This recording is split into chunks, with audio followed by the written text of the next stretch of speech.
Okay, we're talking about gentleness. We're in the fruit of the Spirit. That all clear to everybody? That we've been doing that. That we've got the title is in a world of aggression. How do we cultivate gentleness? Let me tell you, this past week, it was about Tuesday. I was in my office, and there was a blower, gasoline blower, blowing leaves at the lot right over here. There's a row separating on this side, right over outside of this wall, separating our property from the neighbors. And there's another hedge row of evergreen separating our property from the neighbors, right over in that corner. And there was this guy with a power blower, and he was blowing the leaves, and they were all, not all, but that was in my interpretation, all coming into our yard. Okay, they were coming into the church side of the property. And I remember this very distinctly last year, this happening when this same crew showed up, and how irritated I was by that. And if you go out, and you can see some of it along this hedge right now, but it was coming over on the one right where the driveway is here. And particularly, it bugged the fire out of me because he was blowing this over there, and we have a catch basin there, and he was plugging up that catch basin, or it will as soon as it rained. So I got up from my desk, and I come marching out there, and I go heading over to the neighbors, and I go through the hedges, and I get up behind that guy with the Carhartt outfit on, and he's got his gas blower blowing, and he can't hear a thing, and so I said, "You're blowing the leaves on our side." And he acted like didn't hear it, didn't understand it, ignored me, and I said it again. "You're blowing the leaves on our side." And so he looked at me, he said, "No." And I said, "I'm watching you. You're blowing the leaves on our side." And I'm screaming at him. Why? Because there's a gasoline mower that's going on the back of his back, you know. And then he said, "No," and he started cussing at me. So I was like, what are my options at this point? I started to head toward the house, the guy's house, you know. But I'm realizing it's the middle of the day. It's 10 o'clock. He's not home. He's at work. So he's not going to be there. So I trudged back and went through the hedges and back into my office. And I'm mad. I wasn't sure what to do next. Well, we've got our new maintenance technician. That's his new title. Dave, and I was explaining to Dave, I said, "This is what happens, Dave." And Dave said, "Oh, okay. Where does Larry keep the rakes?" So Dave's over there. He's raking along that hedge, and he said, "Yeah, I've seen that plug up that manhole there, and that's not good. Let's get that out of there." And he was working away, and then he sneaks through the hedge, and he goes over there, and he starts talking to the guy in Spanish, and he speaks to him. And he finds out the guy is from Honduras, and I don't know what he understood from what I was saying, what he didn't understand. I really have no clue, but he finally dawned on him that this was a church. And so then he felt bad. And then he found out that the senior minister was the one tapping him on the back, and he felt awful. And he said, "Okay, I'm going to church this week, 3 Hail Marys and 10 Our Fathers."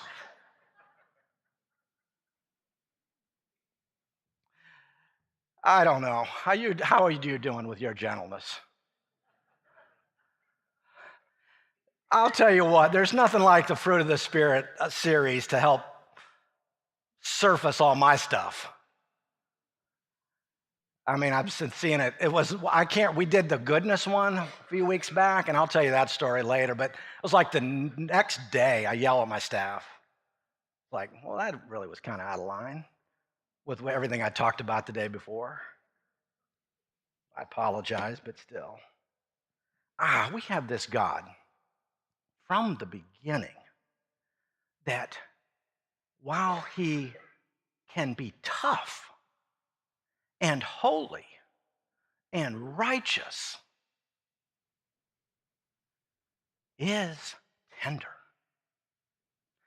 I'll show you a passage, Exodus 3, verse 9. Think about it this way. "And now the cry of the Israelites has reached me." The Israelites were hurting in Egyptian bondage. and their cry. He says, and I have seen the way the Egyptians are oppressing them. And he responded to their cry. Don't good fathers and mothers do that? I mean, Boone, our 2-year-old grandson, a couple weeks ago, said as he was going to bed, pointing to his ear, hurt. Think Mom is responsive to that, and Papa and Daddy and Papa and Gabu, that's Grandma. I mean, yes. And so we have this God of sensitivity and compassion. Listen to this verse from Exodus chapter 34 and verses 6 and 7. And he passed, this is God describing his attributes and his identity to help Moses see who he is. And he passed in front of Moses, proclaiming, the Lord, the compassionate and gracious God, slow to anger, abounding in love and faithfulness, maintaining love to thousands and forgiving wickedness, rebellion, and sin. That's how it starts. Now listen to the rest of the passage. Verse 7, yet he does not leave the guilty unpunished. He punishes the children and their children for the sin of the parents to the 3rd and 4th generation. I don't mean you're going to get away with stuff. I simply mean his character and his identity is loving and is merciful and is compassionate and is gentle. We can find plenty of evidence of that in the Old Testament scripture for those who might have a problem with that, as many today always talk about, oh, that God of the Old Testament. But it's that very God of the Old Testament then that we see in this, first the poetry of passages like Isaiah 40 and verse 11. Go ahead and pop that one up there. He tends his flock like a shepherd. He gathers the lambs in his arms and he carries them close to his heart, and he gently leads those that have young. That's our God.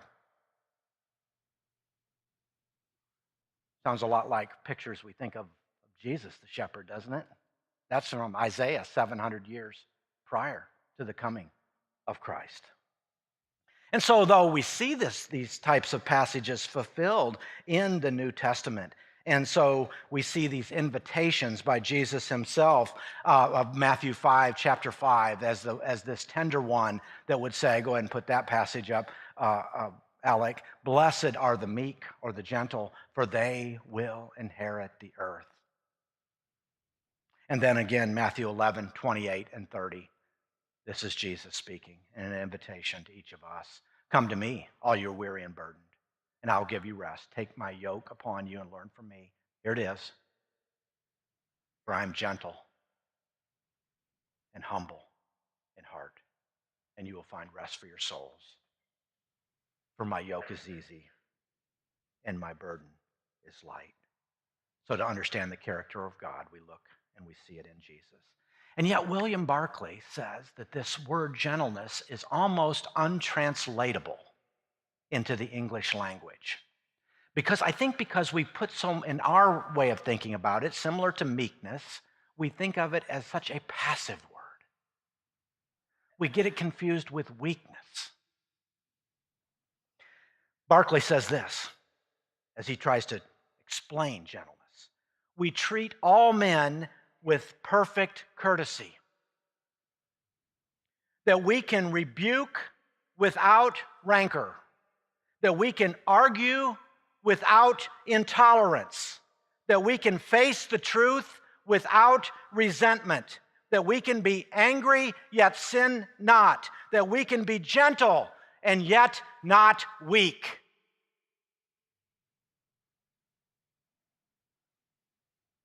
My question, before we explore this in terms of some application this morning, is simply this. There is true strength in gentleness as we begin to unpack that word. And the question is, are you strong enough in the Lord to be gentle?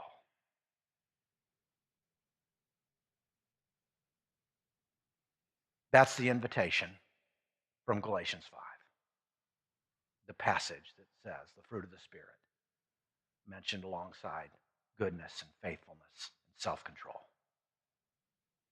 So I want to suggest this, that your gentleness is like air conditioning in your home. You know those sweltering hot days. I hope the analogy works in the middle of the winter, but I think it might since it was almost 80 yesterday, right? Okay, but you know those 100-degree days. Can you live without air conditioning? Go ahead and put the picture of that guy up, Alec. I mean, yeah, he's surviving. You can live without it. Yes, you can. But why would you want to if you could have it? Remember when the temperature got over 100 and we had a heat wave a few years back, and Steve Walker was on a mission to get everybody a window unit that didn't have an air conditioner in the city. Anybody who wanted one, we were raising funds to help supply an air conditioner. I want to suggest to you that by analogy, that air conditioner is very similar to gentleness, that it works in the home to create a climate that is bearable, particularly when the heat rises, when the temperature goes up, when the tension is there, when it's a time of crisis, when the heat is turned up. That's when you need the air. That's when you need gentleness. Listen to this, Colossians 3:19. Husbands, love your wives and be gentle with them. Again, amplified version from Ephesians 6. Fathers, do not irritate and provoke your children to anger. Do not exasperate them to resentment, but rear them tenderly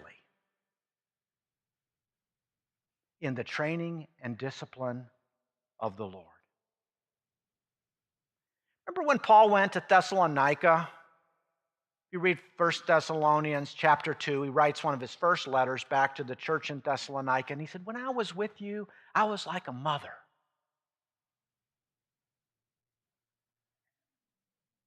Tenderness and gentleness among them. Second thing is, your gentleness will bring down walls.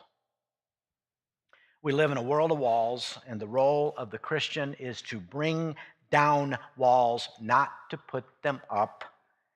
Not talking about physical walls. I'm talking about barriers between people, and I am talking about primarily ones, get this, that are caused by speech. Things you say. And this is all over Scripture. It blankets the Bible. So it's a little bit of a topical study we could do. I'm only just going to show you a smidgen of the passages where the Scripture points this out. How we talk to others matters, and gentleness is expressed in our speech, and that's why we have a passage like Proverbs 15:1, the one that was read just a few minutes ago by Debbie. But a gentle answer does what? Turns away wrath. Harsh word stirs up anger. Well, let's not stop there. Let's keep reading Ecclesiastes 10 and verse 4. If your boss is angry with you, or if a ruler's anger rises against you, do not leave your post. Calmness can lay great offenses to rest. Or how about this one from Proverbs 16:21? A gentle word. Oh, that's fine. A gentle word can get through to the hard-headed. A wise, mature person is known for his understanding. The more pleasant his words, the more persuasive he is. I got to tell you, in the culture we live in, we got to make some decisions. We're going to listen to God, or are we going to be swayed by the cultural context that is around us in terms of how we treat, respond to other people? This is powerful. and it is direct, and it is clear, and it is from the Lord.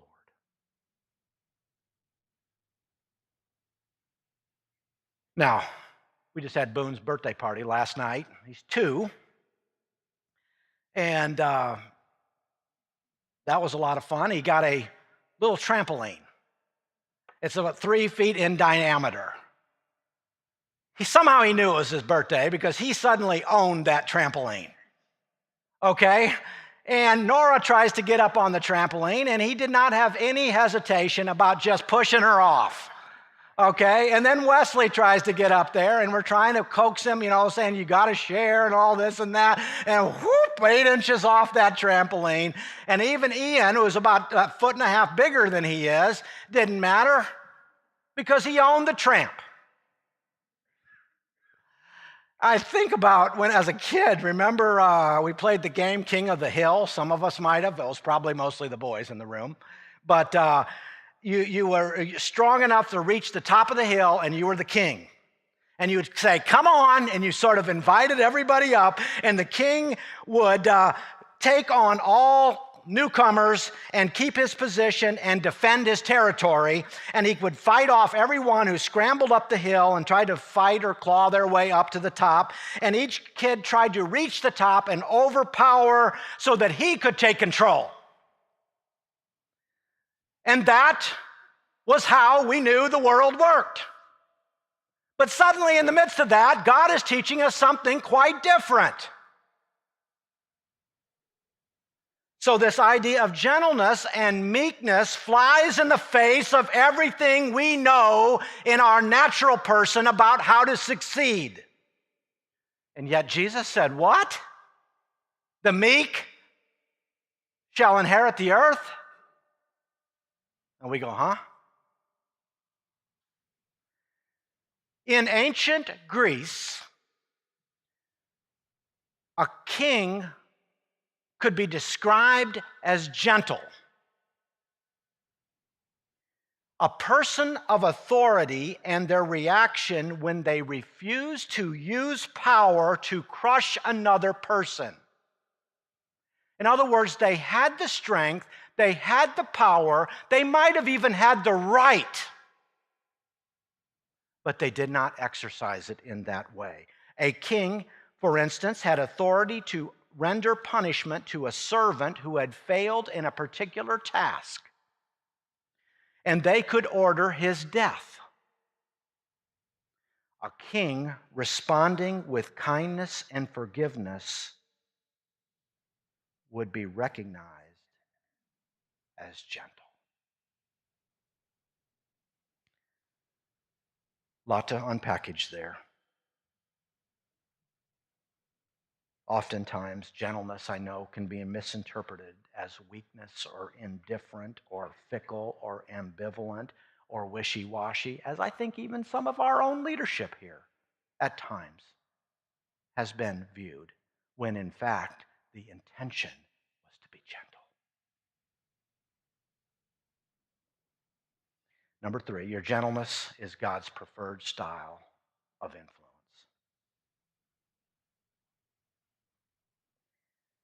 Matthew 26:62 says, put your sword back in its place, Jesus said to him, for all who draw the sword will die by the sword. Again, Paul in 1 Corinthians chapter 4 in verse 21. What do you prefer? Shall I come to you with a rod of discipline? Or shall I come in love and with a gentle spirit?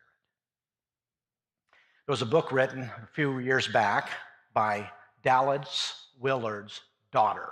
I don't know how many of you have read maybe just some of Dallas Willard's stuff through the years. Great, great man that taught out at UCLA, studied philosophy, but was a strong, strong believer and a gentle man. And his daughter put together some of his materials for this final book. And go ahead and put the slide up. It's called The Allure of Gentleness. And the thesis being made in the book is that our lives are to be countercultural. that we respond gently when evil things are said about us, 1 Corinthians 4 and 13. And the book invites us to gently address, even welcome, honest doubts from one another, potential areas of misunderstanding from one another, to invite unbelievers' lack of faith and their doubt, and to be able to welcome it with gentleness. And that he makes the argument that in defense of our faith, defending apologetics, see, apologetics is some kind of a hard word. That is, defending the faith, but it's done with this foundation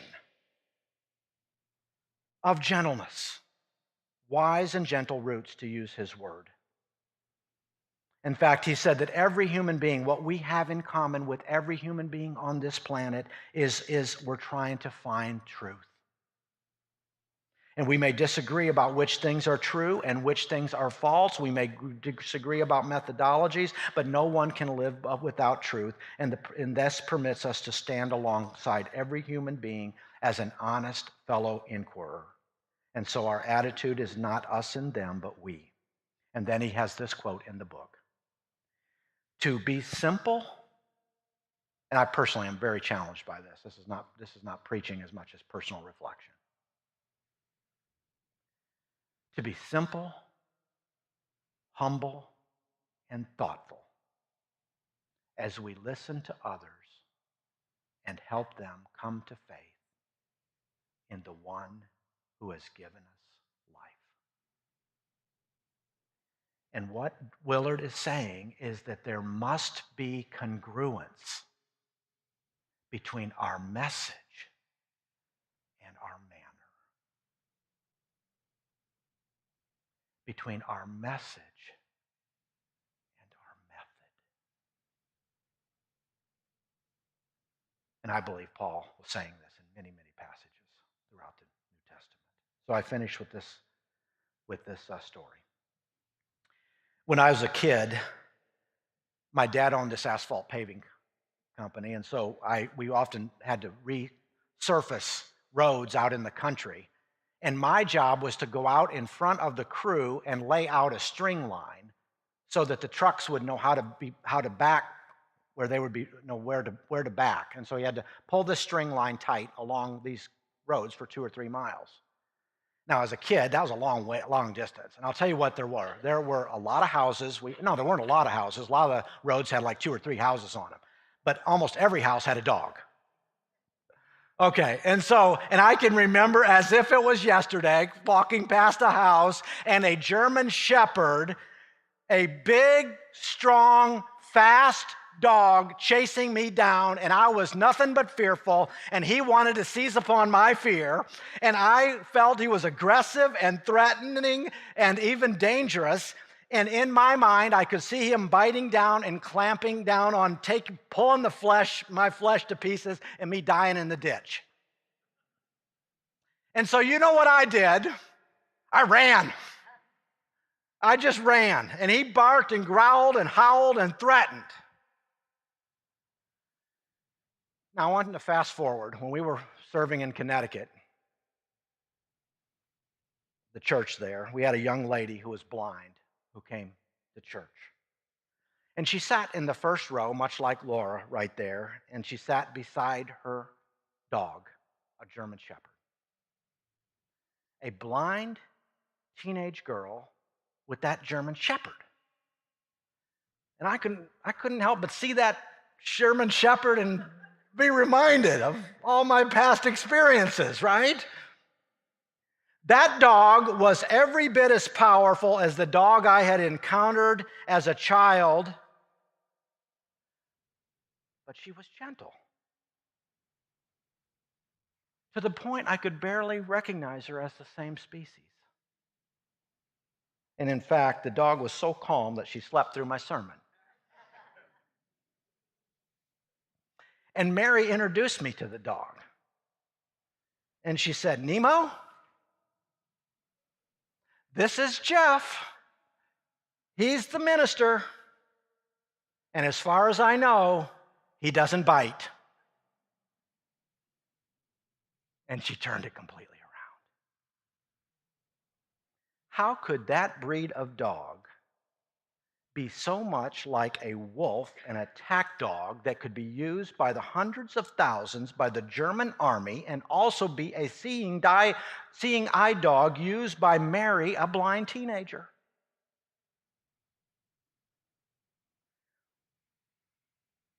Extraordinary dog reveals this spiritual gift of gentleness. True strength is in gentleness, according to God. Nothing is as strong as gentleness, and nothing is so gentle as real strength. In a world of aggression, are you cultivating gentleness?